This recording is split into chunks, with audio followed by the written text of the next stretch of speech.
दिल्ली से बड़ी खबर, बीजेपी महासचिवों की अहम बैठक होगी और भाजपा की तैयारियां जारी हैं। और इस बीच आज दिल्ली में भाजपा राष्ट्रीय महासचिवों की बैठक को लेकर ये बड़ी खबर आपको दिखा रहे हैं। भाजपा राष्ट्रीय अध्यक्ष जेपी नड्डा की अध्यक्षता में ये भाजपा मुख्यालय में बैठक होगी और बैठक में विधानसभा और लोकसभा चुनावों को लेकर रणनीति पर मंथन किया जाएगा।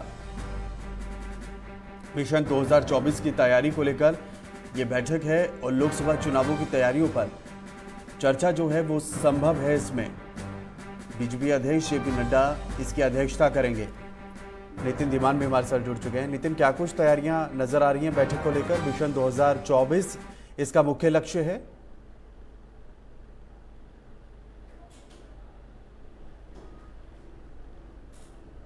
वो इस बार नए महासचिव लगे थे और सभी जो नवनियुक्त महासचिव हैं उनकी एक पहली बैठक के तौर पर इसे देखा जा रहा है। और आज शाम को ये बैठक होगी। इसमें तमाम, क्योंकि तरुण चुग भी हैं जो पंजाब से संबंध रखते हैं, तो इसके अलावा अन्य जो महासचिव हैं वो वहां बैठक में मौजूद रहेंगे। दो चीजों पर चर्चा संभव है। एक तो अभी जो 5 राज्यों में चुनाव होने हैं उसको लेकर के, और दूसरा लोकसभा चुनावों को लेकर के भी चर्चा की जा सकती है, क्योंकि अभी केंद्रीय मंत्रियों के प्रवास भी होने हैं। तो वो किस तरीके से रहेंगे, किस केंद्रीय मंत्री को किस राज्य की बागडोर मिलेगी, उस पर भी चर्चा संभव है। इसके अलावा जो लोकसभा चुनाव है उसमें अभी प्रधानमंत्री नरेंद्र मोदी के नीतियों के जो 9 साल हुए हैं उस पर अभियान चला था और आगे किस तरीके का अभियान रहे। और क्योंकि तमाम नेताओं को, पन्ना प्रमुखों को ये कह दिया गया है कि जो केंद्र सरकार की नीतियां हैं उन नीतियों को लेकर के जनता के बीच में जाएं और बताएं कि केंद्र सरकार ने किस तरीके से उनके लिए कल्याणकारी योजनाएं लाई हैं, तो कितनी पहुंची हैं और किस तरीके का प्रारूप रहा है, इस पर भी चर्चा संभव। क्योंकि महासचिवों की बैठक में खाका तैयार किया जाता है और आगे फिर अन्य बैठकों के बाद उस पर अमली जामा पहनाया जाता है। आज की बैठक के बाद जानकारी मिल रही है कि 31 या 1 तारीख को, 1 सितंबर को तमाम नेताओं की बैठक दिल्ली में हो सकती है बीजेपी के, और इसमें आगे का प्रारूप तैयार किया जाएगा। फिलहाल पूरा जोर बीजेपी ने जो 5 राज्यों में चुनाव है वहां पर लगाया हुआ है, क्योंकि कई अहम राज्य उसमें है। चाहे राजस्थान की बात कर लें या मध्य प्रदेश की बात करें, छत्तीसगढ़ की बात कर लें, तो वहां की जीत ही आगे लोकसभा में सीढ़ियों के तौर पर काम करती है। तो ऐसे में पार्टी कोई और कसर नहीं छोड़ना चाहती वहां पर सत्ता हासिल करने के लिए। और दूसरी ओर जहां विपक्ष एक इकट्ठा हो रहा है, इंडिया गठबंधन बना दिया है, तो ऐसे में किस तरीके से उसको कॉप करना है, एनडीए किस तरीके से इकट्ठा करना है, उस पर भी चर्चा संभव है। जी बिल्कुल नितिन, अगर तरुण चुग की बात करें तो पंजाब के मसले के मुतालिक भी वो अपनी बात रख सकते हैं, फीडबैक दे सकते हैं।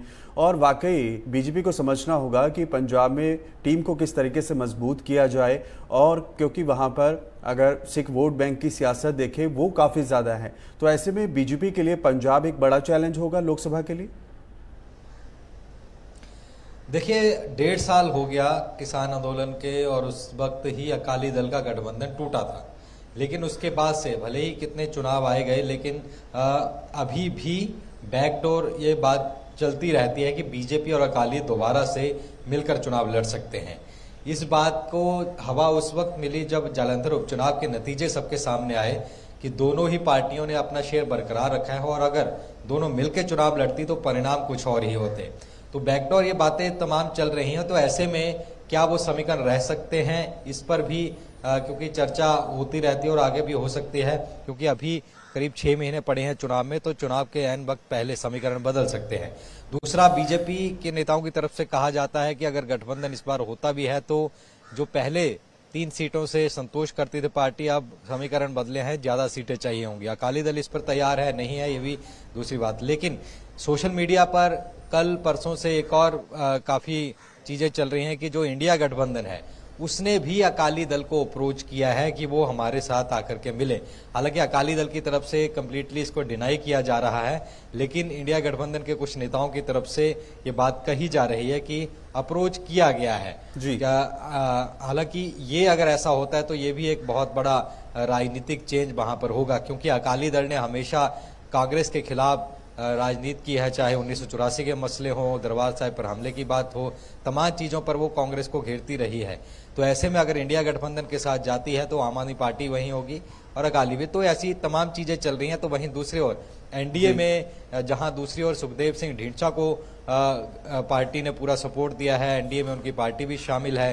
तो ये भी कहा गया कुछ दिन पहले कुछ नेताओं की तरफ से कि सुखदेव सिंह ढींडसा के साथ आकर के तमाम अकाली दल के नेता मिल जाएं, क्योंकि प्रकाश सिंह बादल के बाद सबसे सीनियर ढींडसा हैं, तो ऐसे में असली अकाली दल। और नितिन, इस बात को मजबूती से कहा इसलिए भी जा सकता है क्योंकि आप देखिए पंजाब में जो इस वक्त टीम बन रही है वो सिख चेहरों को लेकर बन रही है, और सुनील जाखड़ जो प्रधान बनाए गए हैं वो भी सिखों की काफी ज्यादा इज्जत करते हैं। तो ये कॉम्बिनेशन इसलिए भी फिट कहा जा रहा है, हालांकि संभावनाएं हैं और चर्चाएं हैं, लेकिन सब कुछ हो सकता है राजनीति में, और आखिरी वक्त पर क्या हो ये कहना थोड़ा मुश्किल होगा। लेकिन फिर भी जिस तरीके से ये पूरा ढांचा बीजेपी इस वक्त पंजाब में बना रही है, इसको लेकर ये लग रहा है कि काफी करीब है ये गठबंधन को लेकर। देखिए, कुछ चीजें जरूर हैं जो कि बार बार आड़े आती हैं। अगर हम बात करें, पहले किसान आंदोलन हुआ तो सबसे ज्यादा नुकसान बीजेपी का तो हुआ ही, अकाली दल को भी उतना ही नुकसान हुआ। आज बिल्कुल एक कह सकते हैं कि बुरे दौर में पार्टी गुजर रही है। दूसरा, अभी जिस तरीके से प्रधानमंत्री की तरफ से घोषणा की थी यूसीसी की, यूनिफॉर्म सिविल कोड, हालांकि इसका क्या इसमें होगा क्या नहीं होगा, ड्राफ्ट अभी आया नहीं, लेकिन पंजाब में इसका विरोध अभी से शुरू हो गया था कि इससे हमारा जो धर्म है उस पर संकट आ जाएगा, तमाम चीजें कही जा रही हैं। तो अकाली दल फिर से कोशिश होके चल रहा है कि दोबारा अगर इस तरफ जाया जाए गठबंधन की तरफ, ऐसा ना हो कि चुनाव सर पर है और उसके बाद फिर से जो उनका परंपरागत वोट है, उनका अकाली दल का रिवायती वोट है, जो कोर सिख वोटर है, जट सिख है, जो वो अकाली दल का है, तो वो कहीं ना कहीं फिर से उनसे चिकट न जाए। क्योंकि पहले बरगाड़ी मामला होता है बेअदबी गुरु साहब की, उसमें पार्टी को ये लगा, और दूसरे फिर जब किसान आंदोलन हुआ उसमें पार्टी को आनी हुई, तो तीसरा यूसीसी में ऐसा ना हो, ये कोशिश है उन्होंने रखा हुआ है। वहीं बीजेपी जब से अलग होकर चुनाव लड़ी है, उन्होंने देखा कि गांव में जहां पहले घुसने नहीं दिया जाता था, वहां पर भी संगठन अब खड़ा हो रहा है। जालंधर चुनाव में वो गांव में गए, गांव में भी अच्छा रिस्पांस उनको मिला, हालांकि ज्यादा वोट नहीं मिले, लेकिन जहां कोई नहीं था वहां झंडा उठाने वाला उनको मिल गया। तो पार्टी से गदगद है, और उनका ये कुछ अधिकतर नेताओं का ये भी कहना है कि हमें गठबंधन नहीं चाहिए, हमारा संगठन खड़ा हो, आज नहीं 5 साल 10 साल बाद हम अपने तरीके से अपना पूरा पंजाब पर काबू करके सत्ता में आएंगे। तो ये बातें कहीं ना कहीं अंदर खाते चल रही हैं। तो दो बातें हैं, एक तो अकाली दल पहले से कोशिश हो रखा है, दूसरा बीजेपी फुल कॉन्फिडेंस में है।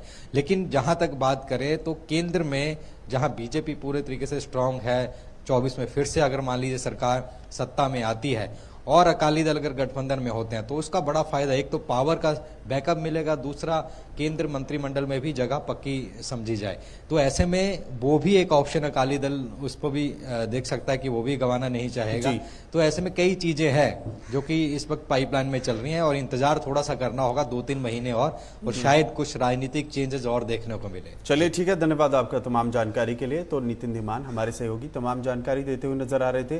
तो आज बैठक है और विधानसभा और लोकसभा चुनावों को लेकर रणनीति पर मंथन किया जाएगा और देखना होगा क्या कुछ खास होता है।